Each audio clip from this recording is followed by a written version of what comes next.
ईमानदार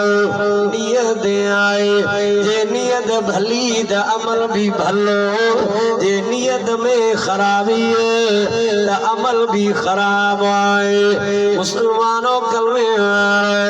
मदीने जे मीर किए द उम्मत के समझाया अल्लाह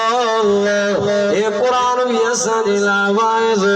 कुरान भी असा ला हिदायत आए अल्लाह फरमाया अय्युहल्लज़ीना आमनू ओ ईमान वालो अल्लाह ईमान वालों से गालाए ईमान वालो अमीर गरीब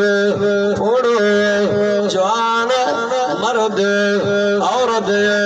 केड़ी भी कौम सा वास्तो रखे हुजूर जो उम्मती अल्लाह अल्लाह उन जे लाए कुरान वाइज आए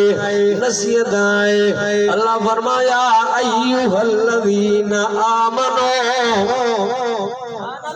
सुभान अल्लाह जैकी कुरान वणे ओ चई न सुभान अल्लाह प्यार में चयो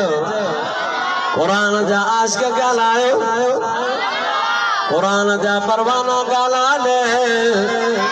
अल्लाह फरमायो ईमान वारन सा मुझो वादो ईमान वारन सा वापर अल्लाह यहूदी निकरी नसारा निकरी ईसाई निकरी कायदानी लईन लांदी असा जो मिठो मुस्तफा आखिरी नबी ई किताब आखिरी किताब यो उम्मत आखिरी उम्मत इन उम्मत का बाद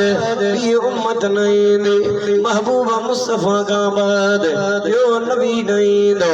अल्लाह अल्लाह हुजूर फरमायो अना खातमुन नबिय्यीन ला नबी बादे दुनिया वारा मा आखिरी नबी आया नबी दी पुजाणी आया मुखाबाद को नबी नहीं दो हालांकि ट्रिय नबी नबूवत जी दज्जाल दावा कंद हुजूर फरमा कूड़े जहन्नमी लांदी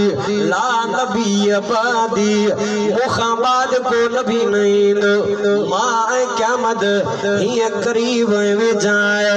तवज्जो कजार दिसाओ इन बिन आमर ने विच में आमर फुटी पवे चवंदो इहो ऐब आहे कटे फिटो कंदो जेको मिठे मुस्तफा जे खिलाफ ज़बान उथलाईंदो ज़बान कटे कुटन जे